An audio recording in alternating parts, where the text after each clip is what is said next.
So hey guys, good morning and welcome back to my YouTube channel. तो कैसे आप लोग, एक बार फिर से आपका नए व्लॉग में स्वागत करता हूँ। तो गाइस अभी टाइम हो रहा है 9-10 और मैं रेडी हो चुका हूँ, ब्रेकफास्ट वगैरह हो गया है। अब चलते हैं सीधा यहाँ से, निकलते हैं मैक्स के लिए और मैक्स में चल के जो डिवाइस वगैरह है वो कलेक्ट करता हूँ और फिर वहाँ से मेट्रो लेके निकलेंगे ऑफिस के लिए। सो अब चलो अभी फटाफट चलता हूँ मैक्स और आपसे मिलता हूँ सीधा मैक्स में। सर गाइस एक बार फिर से मैं आ चुका हूँ मैक्स मेट्रो स्टेशन के पास। वो चेक करें, सामने है मैक्स मेट्रो स्टेशन। और आज फिर से जो डिवाइस कल मैंने सबमिट किया था वही सेम डिवाइस मुझे लेने आना है। सो मैं आ चुका हूँ लोकेशन पे। अब चलता हूँ, डिवाइस वगैरह लेता हूँ। सामने है मेरा ऑफिस और उसके बाद फिर मिलता हूँ आप लोग से मैं थोड़ी देर में। सर गाइस ग्राबा कलेक्ट हो चुका है। अब मैं जा रहा हूँ उल्टा वापस सेंटर पॉइंट की तरफ। सेंटर पॉइंट से मैं वापस मेट्रो लूँगा एक्सपो के लिए, बिकॉज यहाँ से सीट नहीं मिल रही है, काफ़ी रश है एक्सपो की ट्रेन में। सो चलता हूँ यहाँ से, रिवर्स जाता हूँ बुर्जुमान यूनियन और वहाँ से वापस मेट्रो लूँगा एक्सपो के लिए। आई थिंक मेट्रो आके चली गई। is ADCB.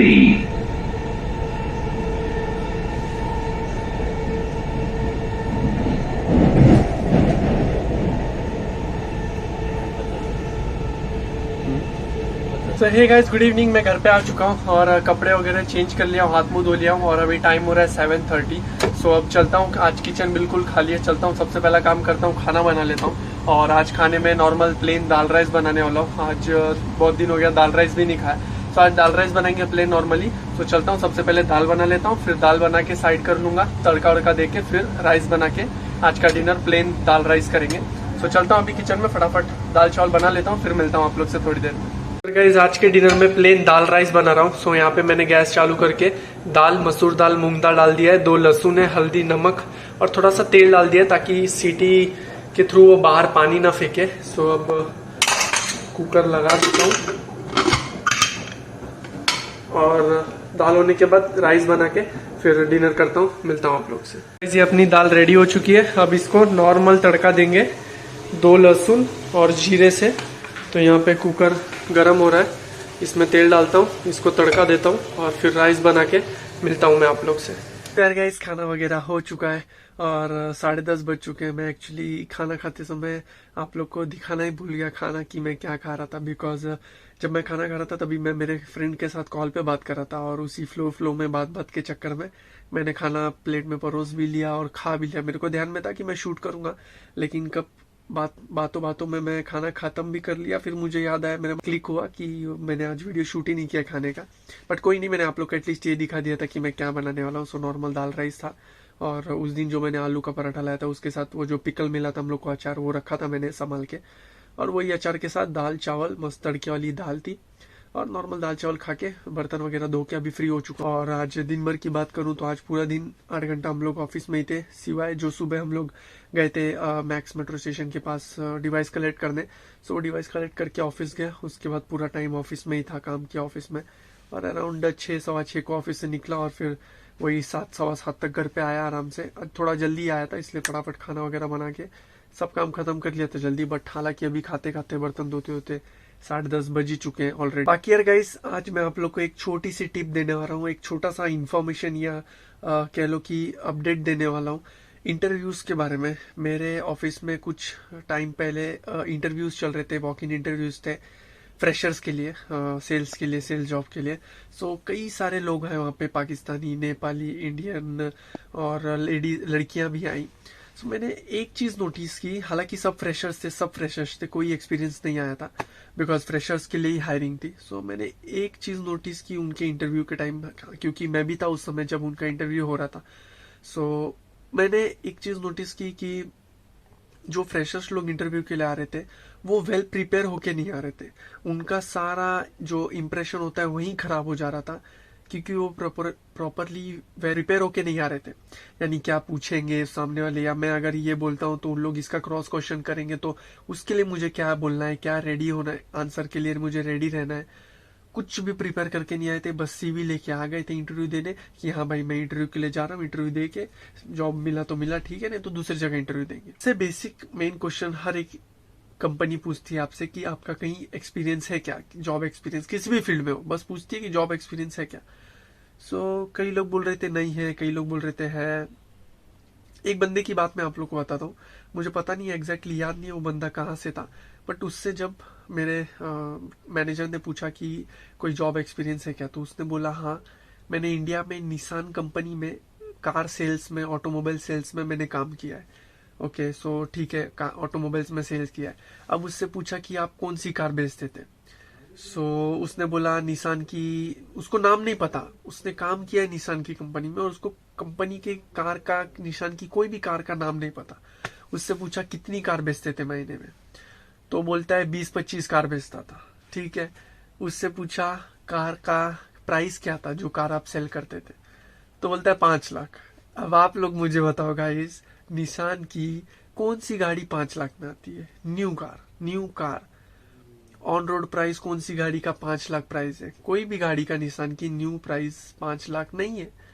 तो साफ वही वो पकड़ा गया कि वो झूठ बोल रहा था, उसका जो एक्सपीरियंस दिखाना चाह रहा था वो पूरा झूठ था। तो मैं भी हंस रहा था उस समय, और अभी भी हंसी आ रही है मुझे कि भाई चल, तू कोई झूठ भी बोलता है कि हाँ मैंने ये एक्सपीरियंस किया है, मैंने यहाँ पे काम किया, तो वो उसके लिए वेल प्रिपेयर हो के आता है कि अगर सामने वाला एम्प्लॉयर है, वो अगर पूछता है, क्रॉस क्वेश्चनिंग करता है, तो हम उसको आंसर कर पाए, उसके जो क्वेश्चंस पूछेगा वो क्रॉस क्वेश्चन करेगा तो हम उसको आंसर्स कर पाए प्रॉपरली। बट वो बंदा कहानी बनाया तो बनाया, वो कहानी का उसको क्रॉस क्वेश्चनिंग में आंसर भी नहीं आ रहा है, उसको ये भी नहीं पता कि निसान की कौन सी कार है, उनका नाम क्या है, उनकी प्राइस क्या है। जो मन में आ रहा था मुंह में फेंके जा रहा था। मेरा मैनेजर बोल भी रहा है कि नहीं भाई 5 लाख की कोई गाड़ी नहीं आती, तो बोल रहा है नहीं 5 लाख की गाड़ी आती है, मैंने कार सेल की है, 20 से 25 कार मैंने सेल की है। अब आप लोग मुझे कमेंट बॉक्स में बताओ कि निसान की कोई भी न्यू कार 5 लाख में आती है या नहीं। बाकी ये सब टॉपिक से हटके मैं वही बोलना चाहूंगा आप लोग को कि आप लोग जब भी इंटरव्यू के लिए प्रिपेयर करके जाते हो, अपने आप को हर एक क्वेश्चंस के लिए प्रिपेयर करो। वो पूछेंगे कि क्या एक्सपीरियंस है, उसके लिए प्रिपेयर करो। आपके एजुकेशन के बारे में पूछेंगे, उसके लिए प्रिपेयर करो। आपके क्वालिफिकेशन के बारे में पूछेंगे, उसके लिए अगर आप फॉर एग्जाम्पल, हर कोई करता है, मैं नहीं बोलूंगा कोई नहीं करता, कोई शरीफ है बहुत बड़ा, हर कोई अपने सीवी में कोई ना कोई फील्ड छोटी मोटी झूठ डालता ही है, 1-2 लाइन, भले ही वो जॉब एक्सपीरियंस के लिए हो, एजुकेशन के लिए हो, या किसी भी फील्ड के लिए हो। तो हर कोई, मैं भी यहाँ तक कि 1-2 लाइन सीवी में झूठ डाल ही देता हूँ। तो अगर आप झूठ लाइन डाल रहे हो या कोई चीज ऐड कर रहे हो अपने सीवी में जो कि आपने नहीं की हो, और आप दिखा रहे हो कि हाँ मैंने ये की है, तो उसके लिए वेल प्रिपेयर रहो।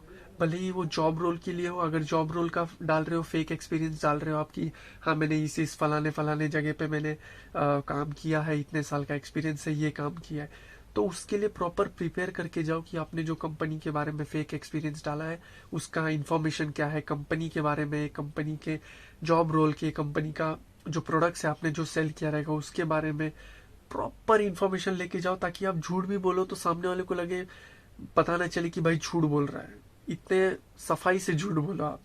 और झूठ बोलने में भी आप साफ सफाई से झूठ नहीं बोल पाओगे तो मतलब आप कुछ नहीं कर पाओगे, क्योंकि जो बंदा या जो इंसान झूठ नहीं बोल सकता प्रॉपरली पकड़ा जाए, वो फिर क्या खाक सेल करेगा। बिकॉज सेल्स में सबसे इंपॉर्टेंट है आप कस्टमर को, या जो सामने वाला है जिसको आप कुछ भी पिच कर रहे हो, सर्विस दे रहे हो या सेल्स दे रहे हो, उसको अपने बातों में फंसाना, उसको मनाना कि हाँ भाई आपके लिए ये चीज सही है, यही चीज आपके लिए सही रहेगी, अगर आप ये लोगे तो आप फायदे में हो। ये चीज जिस दिन आप जान गए, या ये स्किल्स आपके अंदर जिस दिन आ गई, उस दिन आप किसी भी फील्ड में कोई भी प्रोडक्ट सेल करोगे वो इजीली सेल हो जाएगा। इजीली, वो 2 करोड़ का प्रोडक्ट हो या 2 रुपए का हो। सो वही बोल रहा हूँ, मेरा कहने का मतलब वही है मेन, कि आप अगर फेक एक्सपीरियंस डाल रहे हो, भले वो सेल्स फील्ड में हो, अकाउंटिंग फील्ड में हो या इंजीनियरिंग फील्ड में हो, तो वो फील्ड का अगर एक एक्सपीरियंस डाल रहे हो तो उसके बारे में प्रॉपरली इंफॉर्मेशन लेके डालो, कि हाँ भाई कल को सामने वाला पूछेगा भी कि भाई इसका क्या किया, तुमने क्या किया, कितना किया, तो बता सको, आप खुल के कॉन्फिडेंटली बता सको। बाकी जो क्वेश्चंस रहते हैं इंटरव्यू के लिए वो प्रॉपरली प्रिपेयर करके जाओ, बिकॉज आप लोग रहते हो फ्रेशर्स और आपके पास ज्यादा मौके नहीं रहते हैं, आपके पास ना ही उतना एक्सपीरियंस रहता है, ना ही उतनी स्किल्स रहती है कि आपको सामने वाला, अगर आप 1-2 क्वेश्चंस के आंसर गलत भी देते हो या नहीं दे पाते हो तो आपको वो हायर कर ले। तो आप चाहते हो कि सामने वाला आपको एक ही इंटरव्यू में हायर कर ले, उसके लिए वेल प्रिपेयर्ड होके जाओ। हर एक चीज के लिए, जो भी चीज आपने मेंशन की अपने सीवी में, उसके लिए प्रॉपरली प्रिपेयर करके जाओ। और एक बात बोलूंगा, जो भी नॉर्मल बेसिक चीजें हैं, आप फॉर एग्जांपल किसी अकाउंटिंग फील्ड्स के लिए अप्लाई कर रहे हो, या किसी सेल्स फील्ड के लिए अप्लाई कर रहे हो, या किसी इंजीनियरिंग फील्ड के लिए अप्लाई कर रहे हो, जिस फील्ड के लिए अप्लाई करना चाह रहे हो वो फील्ड के बारे में इंफॉर्मेशन लेके जाओ पूरी, कि कल को कोई सामने वाला पूछे कि सेल्स में क्या है, कैसे करते हैं, आप कर पाओगे क्या, आपको ये देंगे, ये चीज बोलेंगे तो ये कैसे करोगे, कैसे हैंडल करोगे, वो चीज प्रॉपरली प्रिपेयर करके जाए, ताकि सामने वालों को आप जब आंसर करें तो वो भी बोले हाँ भले इस बंदे में स्किल्स नहीं है, ये फ्रेशर है, या थोड़ा भी इस पे काम करना बाकी है, वक्त थोड़ा टाइम लगेगा इसको सीखने में, वो आपको हायर करे, क्योंकि उसको वो लगे कि हाँ आप आगे जाके 3 महीने में, 4 महीने, 5 महीने में ग्रो करोगे, उस लेवल पे आओगे कि आप उसकी कंपनी को ग्रो करने में हेल्प करोगे। सो बस वही बोलना चाहूंगा कि जो भी है वेल प्रिपेयर करके जाओ, और प्रॉपर नॉलेज एजुकेशन लेके जाओ उस फील्ड के बारे में, उस प्रोडक्ट के बारे में, उस कंपनी के बारे में, ताकि आपको रिजेक्शन का मौका ना मिले, आप 95-90% सिलेक्ट हो ही जाओ, भले ही आगे जाके आपको जॉब नहीं जमे, या आपको सेल्स ना हो, या आपका प्रॉपरली वर्क ना हो, तो वो आपको टर्मिनेट कर दे या आप खुद रिजाइन कर दो, वो अलग बात है, वो बात की बात है। फर्स्ट मेन जो पॉइंट होता है वो होता है सिलेक्ट होना। सो एक बार सिलेक्ट हो गए तो आगे का काम, आगे का डिसीजन आपके हाथ में रहता है, काम करना है नहीं करना। तो बस यही सब है, एक छोटी सी इन्फॉर्मेशन आप लोग तक पहुंचानी थी, मुझे लगा आप लोग को हेल्प करेगी इंटरव्यू क्रैक करने में, सो मैंने आप लोग के साथ शेयर कर दिए। बाकी आप लोग के ऊपर है, आपको पता है कैसे प्रिपेयर करके जाना है, कैसे नहीं जाना है। सो बस यही सब है, यही था मेरे तरफ से आज का नॉलेज आप लोग के लिए। अब चलते हैं, आज के व्लॉग में बस इतना ही, अब करते हैं इस व्लॉग को यहीं पे एंड। आई होप आपको ये व्लॉग पसंद आया होगा, अगर पसंद आया होगा तो इसे लाइक करें, चैनल पे नहीं हो तो सब्सक्राइब करें। See you guys in my next video, till then stay safe, take care, good night.